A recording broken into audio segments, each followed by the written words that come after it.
When you first got there 30 years ago, were there more Christians than there are now? There were more. I mean, it still has been a relatively small population, in the tens of thousands, I think, in Palestine overall. But it's certainly, I think, the greater degree, and little by little, it's decreased. But it's really getting frightening now, because I think these last 2 years is sort of like almost pushed people over the edge. But then you hear of families in communities, like 5 or 10 families that are leaving now, going to Europe, sometimes the U.S. or Canada or Australia. And that's not only Christians, of course. Muslims are a bigger population, because there are people, if you're raising your child and there's no job opportunities for them, and quite frankly, there's a good likelihood that if you're a teenage boy, that you could get shot. I know a number of kids in Al-Azhariya, where I was, 14, 15-year-olds who have been shot. And look at the difference in that. For what? Supposedly throwing a Molotov cocktail. And now think about when the war started with Ukraine and Russia. I remember a story in the New York Times. It was a huge story celebrating that a beer factory was now generating Molotov cocktails to throw against the Russians. And that was celebrated. In Palestine, hundreds of teenage boys have been killed because Israel will say they were throwing a Molotov cocktail. And I know of one case, he wasn't even, I think he was 12 years old last year. I know a beautiful man, a Dr. Salim, who's Muslim, but who used to take care of the nuns at our convent. He lives in Shofat refugee camp, which is part of Jerusalem. They pay Jerusalem taxes, but a wall surrounds them. They're guarded by Israeli soldiers. He tries to run a disability center, but they're constantly being raided, people being detained by the Israelis, and the infrastructure there. If you can tell when you're in Palestine, East Jerusalem versus the West. One has nice sidewalks, good schools. The other is decrepit. Anyway, the Dr. Salim, there was a boy at the camp there, 12 years old.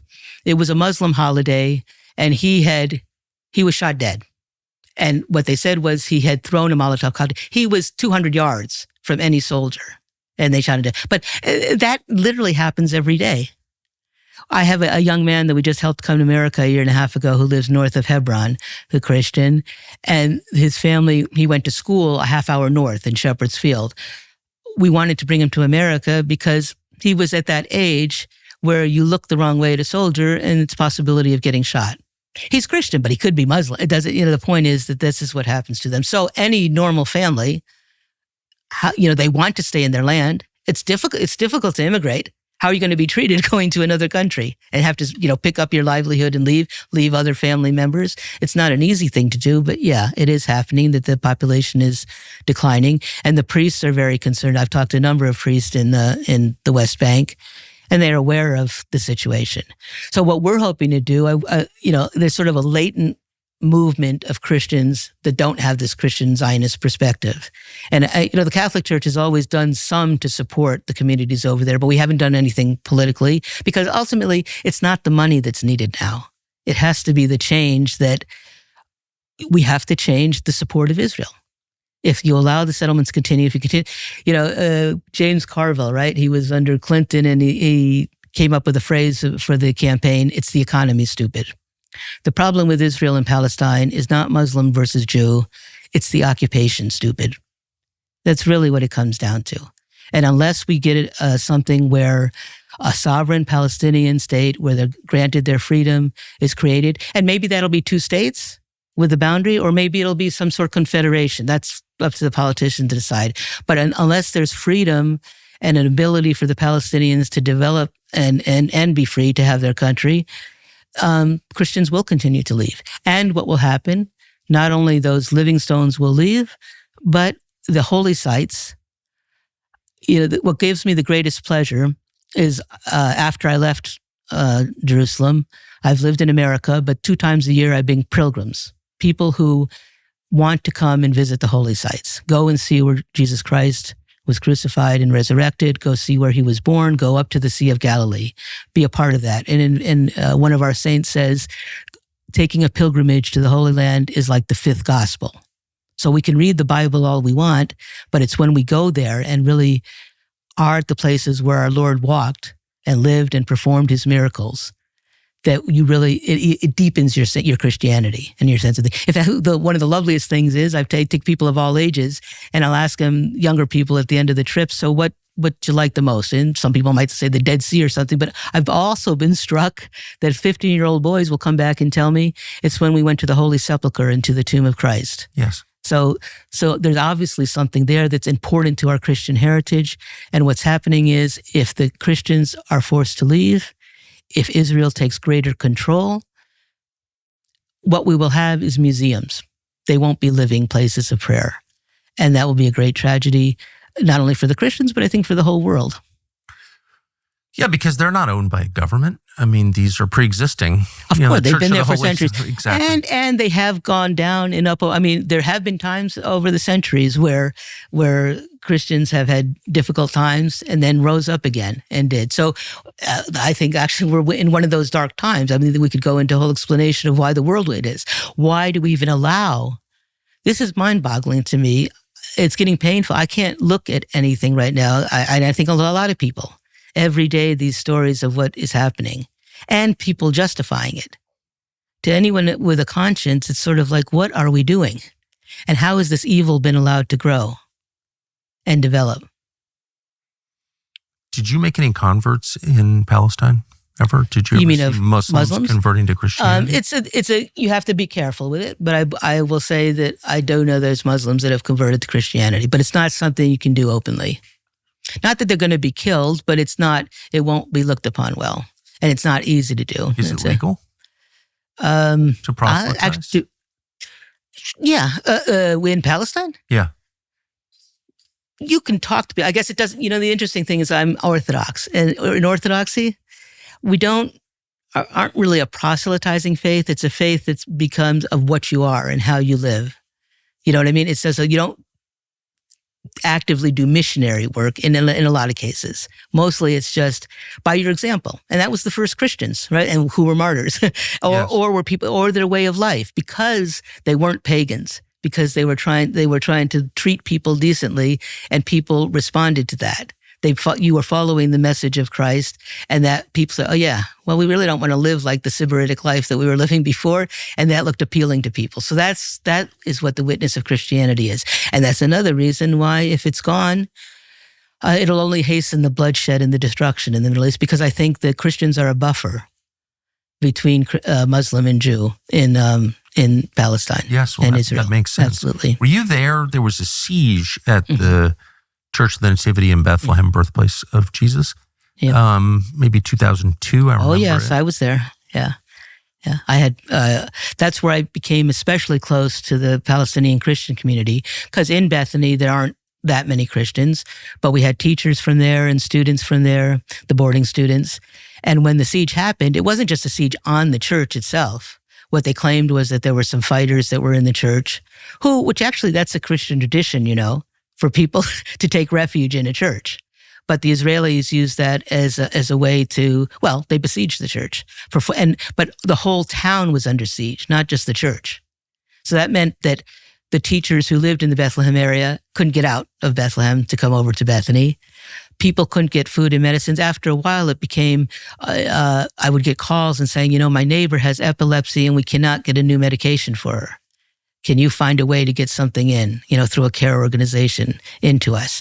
And finally, when the siege ended, during that time, I remember a doctor telling me describing how someone had been shot in his house, and he was bleeding to death. And he was calling the doctor, what do I do? What can I do? And the doctor literally heard him just bleed to death during that, because no ambulance, nothing was allowed. And after the 40 days, roughly 40 days, which is ironic, I went in there and I met up with some of the people. Everything was strewn with garbage all over the streets, the bullet holes. What Israel likes to do is destroy. Not only do they control the place, but they almost take glee. And we're not talking about Hamas time. We're not talking about, 2023. We're talking about 2002. They would go through the town of Bethlehem and purposely, with their tanks, the smaller ones, like knock over the light poles or the things that are garnished with Christmas trees, decorations and things, and knock them over in the middle of town, or pull their bulldozer and smash a car. But again, that same resiliency of the Palestinians, the Samud, I have a photograph.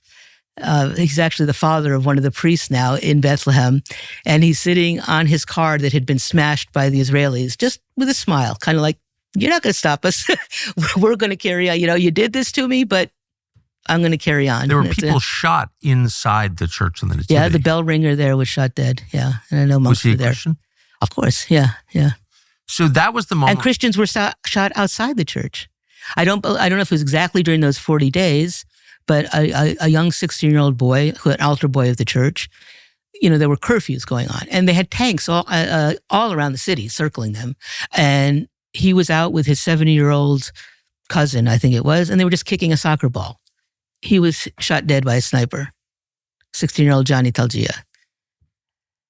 You remember his name? Of course. And also there was another, Christine Saada. Her father was the principal of the Orthodox school in Bet Sahur, Shepherd's Field. They were driving, and the Israeli soldiers that is Area A, right? If you want to talk about the politics of it, technically that means it was under full Palestinian control. They should have their police and everything. No, Israeli jeeps were there, and they mistakenly thought that was a car of some militant. So they shot up the car. His wife was injured. He was injured as well, and his 12-year-old daughter, Christine, was killed. What did they do wrong? The Israelis thought that was somebody that was going to do something bad. Was anyone ever punished for it? Of course not. Of course not. I had an incident in front of our school where they had put us on curfew, and our girls, the bedroom of the border girls, were on the main street. And I look out, it was curfew time, but I saw, and there were soldiers sort of marching up and down the street, a handful of them, not like a brigade. And there was a man walking up to the soldier, and I thought, oh my goodness, it's a Palestinian man. It turned out he was deaf-mute. And he wasn't from Bethany, he was from Hebron, but he had relatives there. He didn't understand what was going on, because they call curfew anytime, and then you got to get off the street. So the soldier shot him in the eye. The man's a deaf mute, and he ended up getting shot in the eye. He survived, but he was shot in the eye right outside our door. And for a couple of years, we had a tank in front of the school. And often I had to... were the girls dangerous at the school? Well, the Palestinians are dangerous. All Palestinians, yeah, 5-year-old girls are dangerous.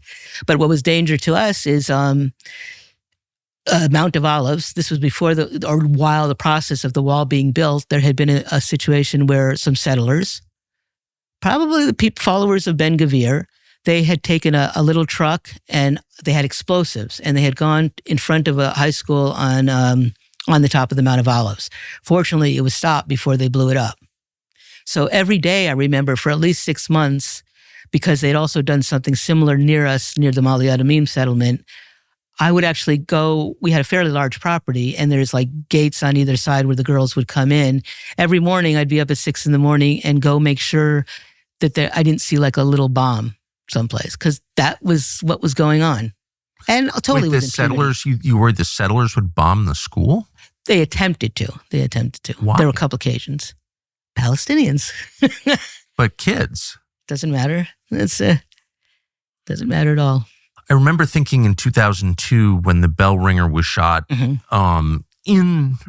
the church on the site where Jesus was born. So it's kind of the center of Christianity, that in the Church of the Holy Sepulchre where he was buried. I remember thinking, like, are American Christians in the United States whose weapons, literally, they were using AR-15 platforms for this, American rifles, American ammunition, Caterpillar American uniforms, bulldozers, American bulldozers. Right. Are they really going to put up with this? Was there any pushback from the United States? The problem is the lack of awareness. Our mass media. I worked at CNN at the time, and I interviewed Benjamin Netanyahu about this at the time. I'll never forget it. And what was his response? Terrorists, like we have to do, no apologies. But I said, but that's our church. And it's also propaganda. And the Christians have nothing to do with this, so what are you doing? And it was like, shut up, anti-Semite. But I remember thinking maybe, I'm just some like semi-agnostic news douche from CNN, but like, where are the ministers on this? The church, I think a lot of times they didn't want to get involved. It's the same fear that the mainstream media seems to have, is that we don't want to rock the boat. And also, to be fair, because the mainstream media doesn't do its job fully, people are given a very distorted picture of events, so they don't know what's happened. Thanks for watching our YouTube channel. We hope you'll subscribe to it. And by the way, you can hit the little bell on there and get notifications every time we produce a video. We hope you'll do that also.